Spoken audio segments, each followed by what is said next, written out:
Hello friends, welcome to our YouTube channel.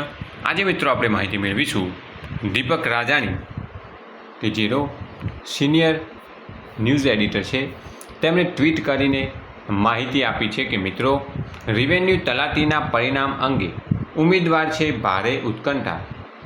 પરિણામ અંગે તારીખ પે તારીખ થયા બાદ હવે ચૂંટણી બાદ ત્વરિત ડિક્લેર થઈ શકે છે પરિણામ.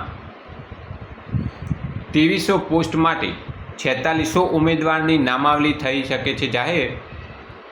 તારીખ 30મી એપ્રિલ સુધીમાં પરિણામ જાહેર કરી દેવાની ચાલી રહી છે તૈયારી. ગમે ત્યારે મંડળ કરી શકે છે જાહેરાત.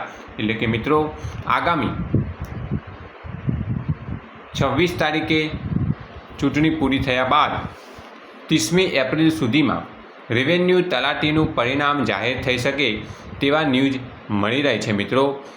રેવન્યુ તલાટીની પરીક્ષા આપેલા ઉમેદવારો માટે આ મોટા ખુશીના ન્યૂઝ કહી શકાય કે આગામી ચૂંટણી પૂર્ણ થયા બાદ ત્વરિત તેનું પરિણામ તે જોઈ શકશે. Thanks for watching this video. Thanks and good bye.